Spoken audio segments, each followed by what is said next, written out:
আসসালামু আলাইকুম আমার সহকর্মী বৃন্দ ও অন্যান্য ডিপার্টমেন্টের সরকারি কর্মচারী বৃন্দ, আসসালামু আলাইকুম। আমি আপনাদের জন্য নতুন একটি এসএআর ফর্ম নিয়ে এসেছি। আর এই ফর্মের মাধ্যমে আমি আপনাদেরকে দেখিয়ে দেব কিভাবে এসএআর ফর্ম সঠিক নিয়মে 100% বিশুদ্ধভাবে পূরণ করতে হয়। আজকে আমরা যে এসএআরটা পূরণ করব সেটা আংশিক এসএআর। আর এই এসএআরটি বাংলাদেশ ফর্ম নং 290 খ 2023 পর্যন্ত সংশোধিত।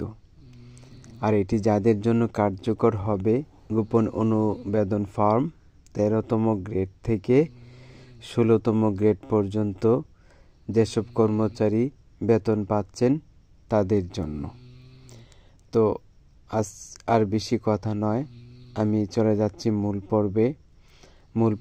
পর্বে যাওয়ার আগে আমি আমার সহকর্মী এবং সরকারি কর্মচারী বৃন্দের কাছে অনুরোধ করছি, এখান থেকে যদি বিন্দু পরিমাণ সহায়তা পান, আপনারা লাইক, কমেন্ট এবং সাবস্ক্রাইব করে আমার পাশে থাকবেন, এতটুকু আমি আপনাদের কাছে দাবি রাখছি। চলে যাচ্ছি এসএআর এর মূল কার্যক্রমে। বার্ষিক অথবা আংশিক গোপনীয় অনুবেদন। এখানে বার্ষিক লেখা হয় যখন পুরো 1 বছরের এসএআর নেবেন, অর্থাৎ 1/1/2024 থেকে 31/12/2024 পর্যন্ত, তখন টিকমার্ক করবেন বার্ষিকের উপরে। আর যখন পুরো 1 বছরের মধ্যে একটি নির্দিষ্ট সময়ের জন্য এসএআর নেবেন, যেমন 3 মাস, 3.5 মাস, 4 মাস, 5 মাস, এরকম সময়ের জন্য এসএআর নেবেন, সেটা হবে একটি বছরের অংশ, অর্থাৎ আংশিক গোপনীয় অনুবেদন ফর্ম। তখন আংশিকের উপরে টিকমার্ক করবেন, আর নিচে লেখা আছে বৎসর বা সময়। এখানে লেখা আছে 1/1/2024 থেকে 30/4/2024 খ্রিস্টাব্দ, অর্থাৎ এই সময়টা হচ্ছে একটি বছরের নির্দিষ্ট একটি ছোট অংশ, অর্থাৎ আংশিক। তাই বৎসরের উপরে ক্লিক করা যাবে না বা টিকমার্ক দেওয়া যাবে না, বা বার্ষিকের উপরে টিকমার্ক দেওয়া যাবে না। দিতে হবে কোথায়? সময়ের উপরে। আমি এটাকে চিহ্নিত করে দিয়েছি, এই সময়ের উপরে টিকমার্ক দিতে হবে। এবার আমরা আসি নিচের দিকে যাই একটু। প্রযোজ্য সকল অংশ সংশ্লিষ্ট কর্মচারী কর্তৃক স্বহস্তে পূরণীয়, অর্থাৎ সরকারি কর্মচারী তিনি নিজের হাতে এটা পূরণ করবেন। বোঝার স্বার্থে আমরা এভাবে এটা পূরণ করে দিয়েছি। 1 নাম্বার, নাম বাংলায় লিখতে হবে মোহাম্মদ শামীম খান, ইংরেজি বড় হাতের অক্ষরে লিখতে হবে মোহাম্মদ শামীম খান। এখানে আপনারা আপনাদের এসএআর যারা নিতে চাচ্ছেন তাদের নাম লিখবেন। 2 নাম্বার, পদবি সহকারী শিক্ষক, দাপ্তরিক পরিচিতি নম্বর যদি থাকে, অর্থাৎ আমাদের যারা সহকারী শিক্ষক হিসেবে চাকরি করছে তাদের দাপ্তরিক পরিচিতি নম্বর নেই, তবে অন্যান্য ডিপার্টমেন্টের যদি নম্বর থাকে তারা এখানে লিখে দিবেন। না থাকলে ক্রস অথবা প্রযোজ্য নয় লিখে দেবেন। 3 নম্বর, গ্রেড 13তম, অর্থাৎ এখানে যার এসআর পূরণ করা হয়েছে তার গ্রেড 13তম। অনেকের 12 থাকতে পারে, 11 থাকতে পারে, যার যেটা সেটা লিখে দেবেন। তারপর বেতন স্কেল, এখানে 2টা লেখা যায়, রেঞ্জও লেখা যায়, অথবা আপনি বর্তমানে এই রেঞ্জের কোন বেসিকে বেতন পাচ্ছেন সেটা লেখা যায়। আমার মনে হয় বেতন স্কেলে কোন বেসিকে যে স্টেপে একটা নির্দিষ্ট ধাপে যে বেতন পাচ্ছেন সেটাই লেখা উত্তম, কারণ 3 নম্বরে লিখেছেন বেতন গ্রেড, এটা 13তম অনেকগুলো স্টেপ দিয়ে গঠিত, কিন্তু আপনি কোনটাতে বেতন পাচ্ছেন সেটা উল্লেখ করা হচ্ছে না, বোঝা যাচ্ছে না। এই জন্য 11,000 থেকে 26,590 পুরোটাই হচ্ছে 13তম গ্রেড। এখানে কোনটাতে আপনি বেতন পাচ্ছেন ক্লিয়ার নয়, এজন্য আপনি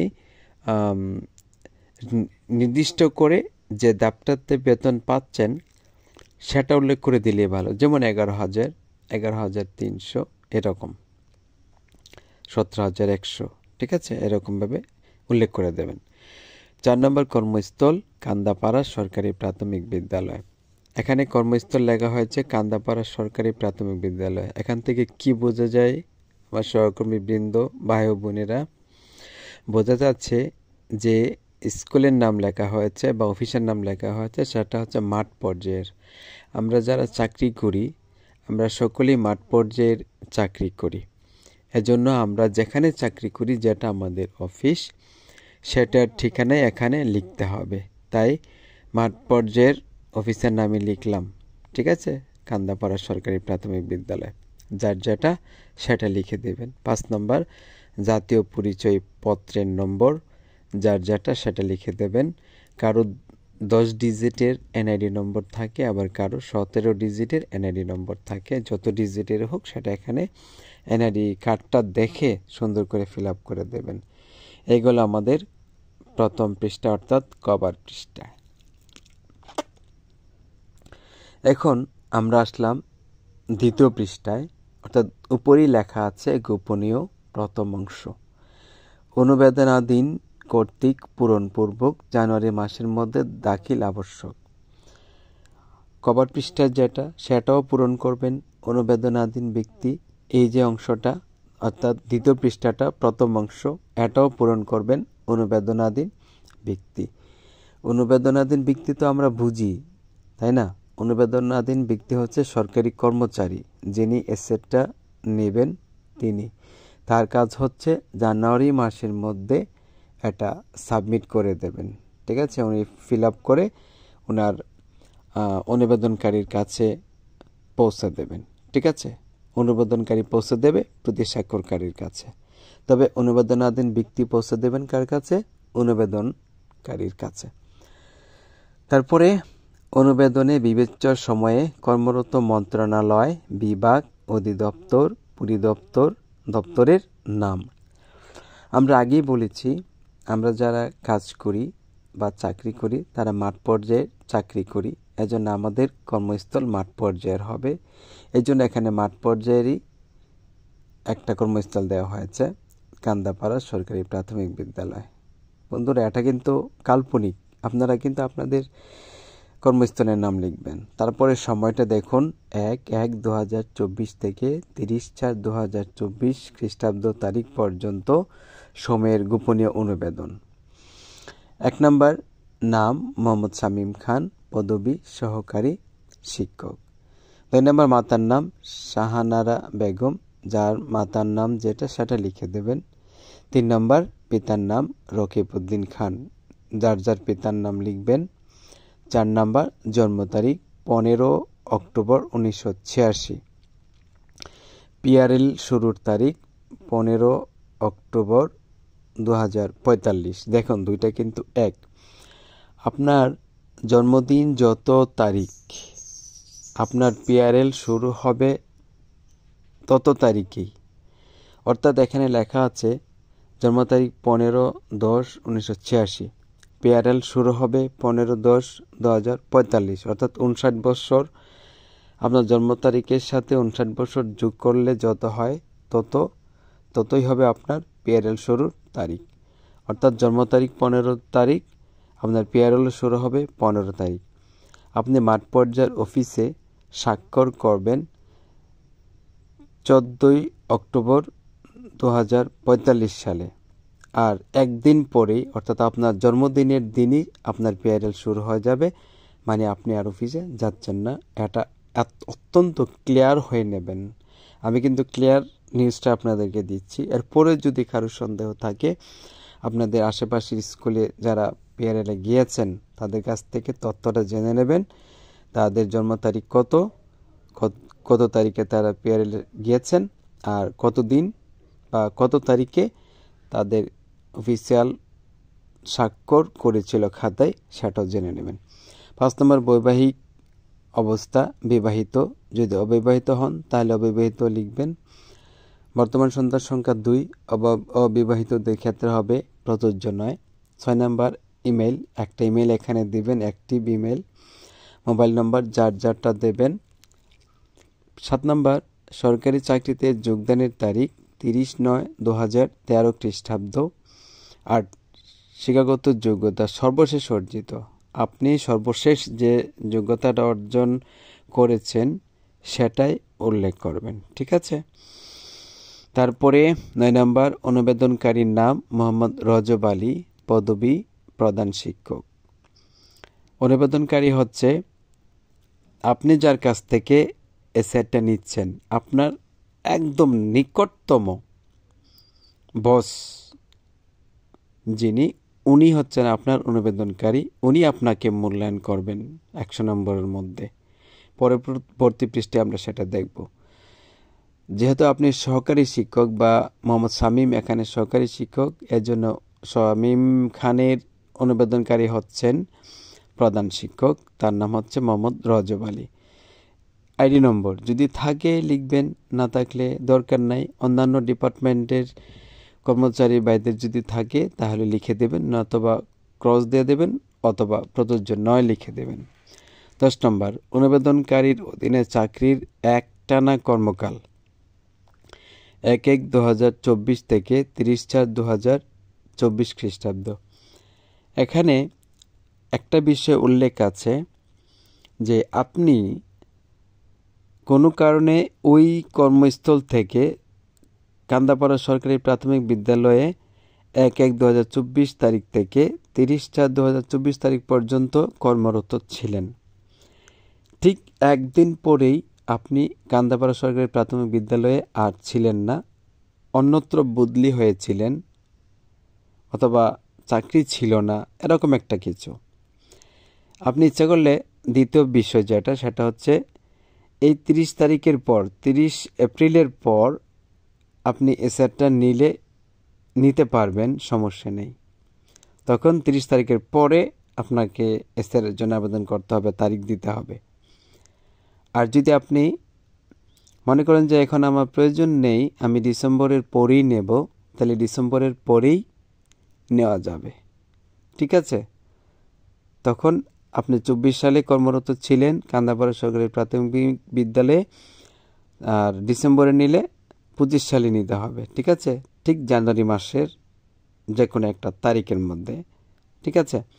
আর আপনি যেহেতু 30 এপ্রিল 2024 পর্যন্ত কর্মরত ছিলেন, এরপরে যে কোনো একটা সময়েও আপনি নিতে পারেন। ডিসেম্বর পর্যন্ত আপনাকে অপেক্ষা করতে হবে না। ডিসেম্বরে যদি আপনি নিতে চান নিতে পারবেন, ঠিক আছে। আর এখানে একটানা কর্মকাল অনেকেই 1 বছর 1.5 বছর, অর্থাৎ অনুবেদনকারী যতদিন ছিলেন ততদিনও লিখতে পারেন। আবার আপনি তার অধীনে যতদিন ছিলেন ততদিনই লিখতে পারেন, তবে 1 বছর লেখায় শ্রেয়। 11 নম্বর প্রতি স্বাক্ষরকারীর নাম রাজীব প্রধান, পদবী AUPEO। আইডি নাম্বার যদি থাকে লিখবেন, নতবা দরকার নেই। অর্থাৎ সহকারী শিক্ষকের প্রতি স্বাক্ষরকারী হবেন সহকারী উপজেলা প্রাথমিক শিক্ষা অফিসার, ঠিক আছে। আমাদের যারা সহকারী শিক্ষক আছেন বা আমরা যারা সহকারী শিক্ষক রয়েছি, আমাদের সর্বোচ্চ প্রতি স্বাক্ষরকারী হবেন সহকারী উপজেলা প্রাথমিক শিক্ষা অফিসার, ঠিক আছে। আর প্রধান শিক্ষকদের অনুবেদনকারী হবে উপজেলা সহকারী প্রাথমিক শিক্ষা অফিসার, আর প্রতি স্বাক্ষরকারী হবেন উপজেলা প্রাথমিক শিক্ষা অফিসার, মানে TEO অথবা UPEO।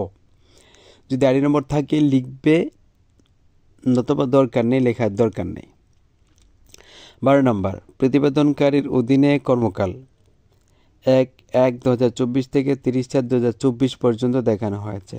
দুজনের ক্ষেত্রে, অনুবেদনকারীর ক্ষেত্রেও একই দেখানো হয়েছে, প্রতি স্বাক্ষরকারীর ক্ষেত্রেও একই দেখানো হয়েছে। কারণ সহকারী শিক্ষক মোহাম্মদ শামীম খান এখান থেকে বদলি হয়ে অন্যত্র চলে গিয়েছেন, ঠিক আছে। এজন্য এই তারিখটা উভয় ক্ষেত্রে দেখানো হয়েছে। 13 নম্বর গোপনীয় অনুবেদনটি আংশিক হলে প্রযোজ্য হওয়ার কারণ প্রমাণক সহ বদলির আদেশ দিয়ে দেবেন। অর্থাৎ আপনারটা তো আংশিক এসএর বা গোপনীয় অনুবেদন ফর্ম, এজন্য আপনার প্রমাণক দিতে হবে কেন এটা আংশিক হলো। তাহলে আপনি যে বদলি হয়েছিলেন এই অর্ডারটা আপনি আপনার এসআর এর সাথে পিছনে স্টেপলার মেরে আটকে দেবেন। আপনার সংযুক্তি হয়ে গেল। 14 নম্বর, একই পঞ্জিকা বর্ষে একটানা 3 মাস বা ততোধিক সময়ের গোপনীয় অনুবেদন প্রযোজ্য না হলে মেয়াদ ও কারণ প্রমাণক সহ, অর্থাৎ এটা প্রযোজ্য নয়, ঠিক আছে লিখে দিলাম। 15 নম্বর, অনুবেদনকারী ও প্রতি স্বাক্ষরকারী একই ব্যক্তি হলে প্রমাণক সহ এটাও প্রযোজ্য নয়। তবে এখানে একটা বিষয় আছে, কোনো কারণে উপজেলা প্রাথমিক শিক্ষা অফিসার বদলি হয়ে গেল বা চাকরি শেষ হয়ে গেল, পিআরএলে চলে গেলেন, এক্ষেত্রে যদি সিনিয়র সহকারী উপজেলার প্রাথমিক শিক্ষা কর্মকর্তা দায়িত্ব গ্রহণ করেন, একাধারে তিনিই হবেন অনুবেদনকারী এবং প্রতিস্বাক্ষরকারী। যদি এরকম হয় তাহলে প্রমাণক দিতে হবে, যদি না হয় প্রযোজ্য নয় লিখে দেবেন। তারিখ 1-1-2025, অর্থাৎ ওনার এসআরটা আংশিক ছিল ঠিক, কিন্তু এসআরটা তিনি নিয়েছেন জানুয়ারি মাসে, অর্থাৎ 24 সালের পরে। ঠিক আছে। তারপরে এখানে স্বাক্ষর মোহাম্মদ শামীম খান, অনুবেদনাধীন কর্মচারীর স্বাক্ষর মোহাম্মদ শামীম খান, পদবী সহকারী শিক্ষক, পরিচিতি নং। এটা হচ্ছে ওই যে আমরা যে একটা পিন নম্বর পেয়েছিলাম শিক্ষক IPMS এ পিন নম্বরটা আছে, ওটা বসিয়ে দেবেন। আর প্রযোজ্য ক্ষেত্রে প্রাক্তন পদবী কর্মস্থল যদি মনে করেন লিখবেন তো লিখতে পারেন, নতুবা সমস্যা নেই না লিখলেও। তারপরে আমরা চলে এলাম দ্বিতীয় অংশ, মানে তৃতীয় পৃষ্ঠায়। এই পৃষ্ঠাটা অনুবেদনকারী অগ্রহণ করে এটা প্রতিস্বাক্ষরকারীর কাছে পাঠিয়ে দেবেন। যেহেতু শামীম খান সহকারী শিক্ষক, তাই প্রধান শিক্ষক এটাকে সহকারী উপজেলার প্রাথমিক শিক্ষা অফিসারের কাছে পাঠিয়ে দেবেন, অর্থাৎ প্রতিস্বাক্ষরকারীর কাছে পাঠিয়ে দেবেন। আর তার পাঠানোর সময় হলো ফেব্রুয়ারি মাসের মধ্যে। ঠিক আছে। এ অংশে নম্বর প্রদানের গড়গুলো অনুস্বাক্ষর করে পূরণীয়, অর্থাৎ প্রত্যেকটা গড়ের মধ্যে অনুস্বাক্ষর করতে হবে। 10-এর গড়ে যদি 10-এর কলামে যদি স্বাক্ষর করেন তাহলে 10 পাবে, 8-এর কলামে স্বাক্ষর করলে 8 পাবে, 6-এর কলামে স্বাক্ষর করলে 6 পাবে, 4-এর কলামে স্বাক্ষর করলে 4 পাবে, তদ্রূপ 2-এর কলামে স্বাক্ষর করলে 2 করে পাবে। তবে যে কোনো 8, 10, 6, 4, 2 যে কোনো করে স্বাক্ষর করেন এক লাইনে একটা করে করতে হবে। কলাম দিয়ে করলেও কলামে একটা করে করতে হবে। তারপর অন্য গড়ে অন্য কলামে অন্য লাইনে আরেকটা করতে হবে। তারপর দেখি মোট নম্বর 69 বা তার নিচে হলে তা বিরূপ হিসাবে গণ্য হবে। হ্যাঁ, আপনি যদি এখান থেকে 69 পান বা তারও নিচেও পান তাহলে আপনাকে বিরূপ হিসাবে গণ্য করা হবে। আর বিরূপ হিসাবে গণ্য করা হলে কি কি সমস্যা হতে পারে এই বিষয়ে আমার একটা ভিডিও সানজাইট টিভি চ্যানেলে দেওয়া আছে, ওটা প্রয়োজন ওখান থেকে দেখে আসবেন। তবে এরপর আমি একটু বলে রাখছি, যদি বিরূপের শিকার হন তাহলে আপনার বিরুদ্ধে অভিযোগ আসবে, আপনি ঊর্ধ্বতন কর্তৃপক্ষের আদেশ মানেন না, নিষেধ মানেন না, উনি যা করতে বলেন আপনি বলেন না, আপনাকে যা করতে বলা হয় তা আপনি শুনেন না, যথাসময়ে কাজ দিলে সেটা সম্পন্ন করেন না, অফিসিয়ালি কাজে কর্মে আপনি বিলম্ব করেন, শৃঙ্খলাবোধ আপনি মানেন না, পেশাগত জ্ঞান ও দক্ষতার প্রতি আপনার শ্রদ্ধা নেই, কম্পিউটার বিষয়ে জ্ঞান ও দক্ষতা আপনার নেই, দাপ্তরিক কাজে আপনি সহায়তা করেন না, নিজের মতো করে চলেন, শৃঙ্খলা আপনি মেনে চলেন না, বিশৃঙ্খলা সৃষ্টি করেন, সততা আপনার নেই, সুনামও আপনার ভালো নেই, সেবাগ্রহীতাদের সাথে আপনি ভালো ব্যবহার করেন না, আপনি জুনিয়রদের প্রতি স্নেহশীল নন, সিনিয়রদের প্রতি শ্রদ্ধাশীল নন, আপনি আইন অবমাননা করেন, আপনার শিক্ষা অফিস যদি আপনাকে যথাসময়ে কোনো কাজ করার আদেশ দেন সেটা আপনি মানেন না, ইত্যাদি অভিযোগ আপনার বিরুদ্ধে আসবে। যদি এরকম আসে, এক্ষেত্রে বিরূপ মন্তব্যের ন্যায় একইভাবে অনুশাসনমালা 4-এর 3 নং অনুচ্ছেদ অনুসরণপূর্বক তদনুযায়ী প্রমাণক সংযুক্ত করতে হবে। তাহলে গোপনীয় অনুবেদন অনুশাসনমালা 2020-এর 4 নম্বর অধ্যায়ে সেটা আছে, এটাও আপনার ভিডিওতে দেওয়া আছে, দেখে আসবেন। তারপরে এখানে আপনাকে এখন স্বাক্ষর করতে হবে, মানে অনুস্বাক্ষর করে নম্বর প্রদান করতে হবে। এখানে ক্রমিক নং 1, 2, 3, 4-এ আছে ব্যক্তিগত বৈশিষ্ট্য 4টা। আপনি সতত সুনামের গড়ে স্বাক্ষর করেছেন বা করবেন, 10 নম্বরের গড়ে আছে একটা, শৃঙ্খলাবোধে স্বাক্ষর আছে 8-এর গড়ে, অনুগতের গড়ে স্বাক্ষর আছে 4-এর গড়ে, সেবাগ্রহীতার সঙ্গে ব্যবহার এখানে স্বাক্ষর আছে 10-এর গড়ে। ঠিক আছে, দেখেন 4টা গড়ে 4টা স্বাক্ষর প্রদান করা হয়েছে 4 জায়গায়। তারপরে কর্মসম্পাদনের গড়ে আছে পেশাগত জ্ঞান ও দক্ষতা 5 নম্বর, এখানে 8 প্রদান করা হয়েছে। 6 নম্বরে কাজের মান ও পরিমাণে 10 নম্বরের গড়ে স্বাক্ষর করা হয়েছে। 7 নম্বর কম্পিউটার বিষয়ে জ্ঞান ও দক্ষতা, এখানে 8-এর গড়ে 8 নম্বর। ই নথি ব্যবহারে আগ্রহ ও দক্ষতা 6-এর গড়ে স্বাক্ষর করা হয়েছে। 9 নম্বর নতুন রেজিস্টার সংরক্ষণ এবং ব্যবস্থাপনা 10-এর গড়ে স্বাক্ষর করা হয়েছে। দাপ্তরিক কাজে আগ্রহ ও প্রচেষ্টা, এখানে 8-এর গড়ে স্বাক্ষর করা হয়েছে। এখানে তাহলে মোট নম্বর হলো কত? 84। তাহলে মোট প্রাপ্ত নম্বর অত্যুত্তম 91 থেকে 100, উত্তম 80 থেকে 90, চলতি মান 60 থেকে 79, বিরূপ 69 বা তার নিচে। অঙ্কে লিখতে হবে আপনি যত মার্কস পেয়েছেন তত কলাম বরাবর তত গড়ের মধ্যে লিখতে হবে আপনার এই সবগুলো স্বাক্ষর, 10টা স্বাক্ষর, 10টা গড়ে 10টা স্বাক্ষর হিসাব করে দেখা গেল আপনি 84 পেয়েছেন। তাই 84 অঙ্কেও লেখা হয়েছে, কথায় লেখা হয়েছে। তারপরে অত্যুত্তম, চলতি মান, বিরূপ, এই গড়গুলো খালি রাখা হয়েছে, আপনাদেরকেও খালি রাখতে হবে।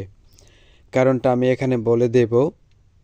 প্রতি স্বাক্ষরকারী আপনার নম্বর কমাতেও পারবে, বাড়াতেও পারবে, এই জন্য এই গড়গুলো খালি রাখতে হবে। যদি কমে যায় তাহলে চলতি মানের গড়ে চলে আসবে, যদি বেড়ে যায় আরও বেড়ে যায় তাহলে 91, 90, 95 যদি হয়ে যায় তাহলে অত্যুত্তমের গড়ে যাবে।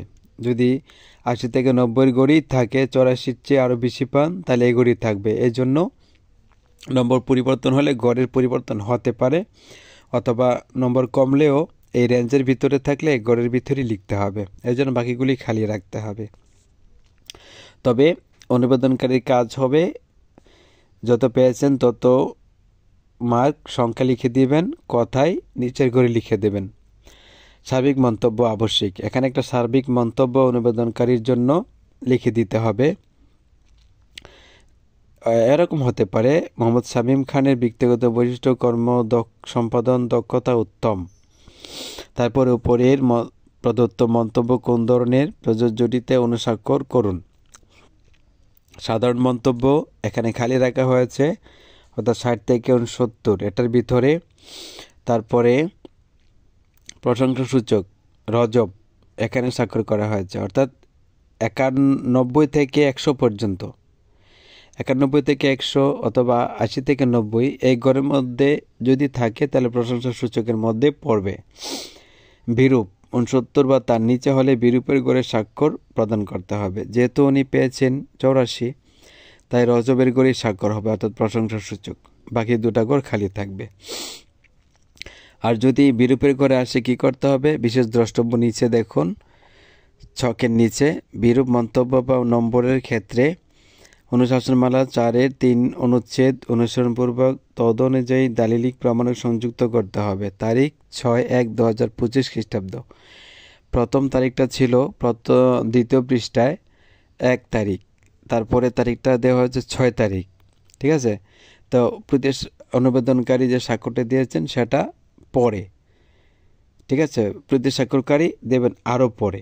তারপরে অনুবেদনকারী স্বাক্ষর রজব দেওয়া আছে, নাম ও সিল এখানে প্রদান করা হবে, পরিচিতি নম্বর পিন নম্বরটা বসাবেন প্রধান শিক্ষক হলে, আর অন্যান্য ডিপার্টমেন্টের হলে তাদের যদি পরিচিত নম্বর থাকে তাহলে তাদেরটা লিখে দেবেন। প্রযোজ্য ক্ষেত্রে প্রাক্তন পদবি ও কর্মস্থল লিখতে পারেন।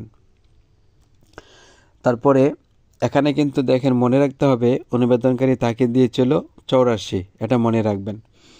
তারপর তৃতীয় অংশ, প্রতি স্বাক্ষরকারী কর্তৃক পূরণপূর্বক মার্চ মাসের মধ্যে অগ্রহণ করবেন। অর্থাৎ অনুবেদনকারী ফেব্রুয়ারি মাসের মধ্যে তার কাজ সম্পাদন করে এটা মার্চ পাঠিয়ে দেবেন প্রতি স্বাক্ষরকারীর কাছে, আর প্রতি স্বাক্ষরকারী মার্চ মাসের মধ্যে অগ্রহণ করে দেবেন। ঠিক আছে, তো এখানে কি বলছে, আমি অনুবেদনকারীর মূল্যায়নের সাথে একমত নই। যদি আপনি অনুবেদনকারী যে এখানে 84 দিয়েছেন বা যত দিয়ে থাকেন এটার সাথে যদি একমত হন তাহলে একমতের উপরে টিকমার্ক করবেন, আর যদি একমত না হন তাহলে একমত নই এটার উপরে টিকমার্ক করবেন। ঠিক আছে, তো একমত না হলে কিংবা অনুবেদনকারী প্রদত্ত নম্বর হ্রাস বৃদ্ধির ক্ষেত্রে মন্তব্য আবশ্যিক। একটা দিতে পারেন, আমি অনুবেদনকারীর সাথে কিছুটা ভিন্ন মত পোষণ করছি, তার প্রাপ্ত নম্বর সামান্য পরিবর্তন হবে বলে মনে হয়। অর্থাৎ প্রতি স্বাক্ষরকারী এরকম একটা মন্তব্য করেছেন, ওনার ব্যক্তিগত কারণে মনে হয়েছে মোহাম্মদ শামীম 84 পাবার যোগ্য নয়, একটু কম পাবে। আবার এটাও মনে হতে পারে আর একটু বেশি পেতে পারে, এজন্য এখানে একমত নই সেটার উপরে টিকমার্ক দেবেন। তো এখানে কি করেছেন দেখুন, উনি প্রশংসাসূচক গড়ের মধ্যে স্বাক্ষর করে দিয়েছেন। তার মানে 80 থেকে 90-এর ভিতরে সবটাই প্রশংসাসূচক, 91 থেকে 100 পর্যন্ত প্রশংসাসূচক। বিশেষ দ্রষ্টব্য যাই, বিরূপ মন্তব্য বা নম্বরের ক্ষেত্রে অনুশাসনমালা 4-এর 3 নং অনুচ্ছেদ অনুসরণপূর্বক তদনুযায়ী দালিলিক প্রমাণক সংযুক্ত করতে হবে। এখানেও যদি প্রতি স্বাক্ষরকারী 69 বা তার চেয়েও কম দেয় তাহলে কেন কম দিল, এখানে প্রতি স্বাক্ষরকারী একটা দালিলিক প্রমাণ দিয়ে দেবেন। তিনি এরকম জাহির করতে পারেন, তিনি কাজের প্রতি শ্রদ্ধাশীল নন, পাঠদানে আন্তরিক নন, শৃঙ্খলাবোধ মেনে চলেন না, সিনিয়রদের প্রতি সম্মান দেখান না, জুনিয়রদেরকে স্নেহ করেন না, রাব ব্যবহার করেন, যারা সেবা নিতে আসেন তাদের সাথে তিনি বিরূপ ব্যবহার করেন, খারাপ আচরণ করেন, কটু কথা বলেন, শৃঙ্খলাবোধ মুঠি মানেন না, নথিভুক্ত কাজকর্ম করতে চান না, অফিসিয়াল কাজে আগ্রহ দেখান না। এক কথায় উনি কর্মচারী হিসাবে মোটেও যোগ্য নন, এরকম একটা প্রমাণও কিন্তু দাখিল করে দেবেন প্রতি স্বাক্ষরকারী। এটা গেল। প্রদত্ত নম্বর 82, কথায় 82। হ্যাঁ দেখুন, এবার এখানে অনুবেদনকারী দিয়েছিল 84 আর প্রতি স্বাক্ষরকারী দিয়েছেন 82। এই যে দেখুন, কর্ম সম্পাদন এই কলমের 10 নম্বর গটের দিকে তাকান, দাপ্তরিক কাজে আগ্রহ ও প্রচেষ্টা। এখানে রজব মানে অনুবেদনকারী 8 নম্বর দিয়েছিল, এটাকে কেটে দিয়েছেন প্রতি স্বাক্ষরকারী কেটে দিয়ে উনি রাজীব অনুস্বাক্ষর দিয়ে এই কাটাটাকে বৈধ করে দিয়েছেন, মানে 8 আর সে প্রাপ্য হচ্ছেন না। তারপরে তিনি 6-এর কলামে 10-এর গড়ে স্বাক্ষর করে দিয়েছেন। এই যে 8 থেকে 6 নেমে আসলো, অর্থাৎ 2 কমে গেল। ঠিক আছে, এখানে যেহেতু 84 প্রশংসাসূচক গড়ের মধ্যেই আছে, এজন্য রজব প্রশংসাসূচক গড়ের মধ্যে স্বাক্ষর করেছেন, 82 হয়েছে। এটাও কিন্তু 80 থেকে 90-এর গড়ে আছে, তার মানে প্রশংসাসূচক গড়ের মধ্যেই আছে, পার্থক্য শুধু নম্বর 2 কমে গেল। এই যে প্রদত্ত নম্বর 82, কথায় 82, প্রশংসাসূচক রাজীব উপরে কলামটাতে দেখুন 6কে স্বাক্ষর করে দিয়েছেন। তার মানে এখন 84 কিন্তু আর কাউন্ট হবে না, প্রতি স্বাক্ষরকারী যদি এখানে 78 দিত, 78ই গ্র্যান্টেড। 90 যদি করে দিতেন, 90ই গ্র্যান্টেড। ঠিক আছে, এখন অনুমোদনকারীর নম্বরটা কাউন্টেড হবে না। এখন 82 মোহাম্মদ শামীম খান প্রাপ্ত নম্বর পেয়েছেন বলে গণ্য হবে। তারপর তারিখটা কত দিয়েছেন প্রতি স্বাক্ষরকারী? 15। আর এখানে দেওয়া ছিল কত? 6। আর এখানে দেওয়া ছিল 1। তাহলে 1, 6, 15। তারপর প্রতি স্বাক্ষরকারী স্বাক্ষর দেবেন, তারিখ দেবেন, সিল দেবেন, সব কিছু দেবেন। পরিচিত নম্বর থাকলে সেটাও বসিয়ে দেবেন। এখন প্রতি স্বাক্ষরকারীর কাজ আপাতত শেষ। ওনার কাছ থেকে সংগ্রহ করতে হবে চতুর্থ অংশ। ডোসিয়ার সংরক্ষণকারী মন্ত্রণালয়, বিভাগ, দপ্তর কর্তৃক পূরণীয় এবং ডিসেম্বর মাসের মধ্যে সংশ্লিষ্ট সকল বিষয়ে নিষ্পত্তিকরণ আবশ্যক। 1. পূরণপূর্বক প্রাপ্তির তারিখ 15/1/2025। গৃহীত কার্যক্রম এখানে দরকার নাই। 3 নম্বর প্রদত্ত নম্বর প্রযোজ্য ক্ষেত্রে অঙ্কে 82, ওই যে 82 পেয়েছিল সেটা এখন গ্র্যান্টেড, কথায় 82। এভাবে লিপিবদ্ধ করে মিজান উনি এটা রেখে দেবেন। ওনার নাম, সিল ব্যবহার করবেন, সব কিছু এখানে ব্যবহার করে উনি সংরক্ষণ করবেন। আর যদি আপনি বিরূপ মন্তব্যের শিকার হন, ডিসেম্বর মাস পর্যন্ত আপনাকে দৌড় ঝাঁপ লাফালাফি লম্পদম্প করতে হবে এবং সমাধান করতে হবে। পরবর্তী বছরের জানুয়ারির আগে এটা বিভাগীয় আলোচনার মাধ্যমে, পর্যালোচনার মাধ্যমে সমাধান হবে। আর আপনাকে এটা এভাবে সমাধান করে নিতে হবে। ঠিক আছে, এই হলো আমার জানা মতে তথ্যগুলো আপনাদেরকে এসএআর পূরণ করে জানিয়ে দিলাম। আমার এসআরটা যদি ভালো লাগে, আপনাদের উপকারে আসে, লাইক, কমেন্ট এবং সাবস্ক্রাইব করে আমার পাশে থাকবেন। আবারও দেখা হবে পরবর্তী কোনো একটা নতুন ক্লাসে। আজ এ পর্যন্তই। সকলে ভালো থাকবেন। খোদা হাফেজ।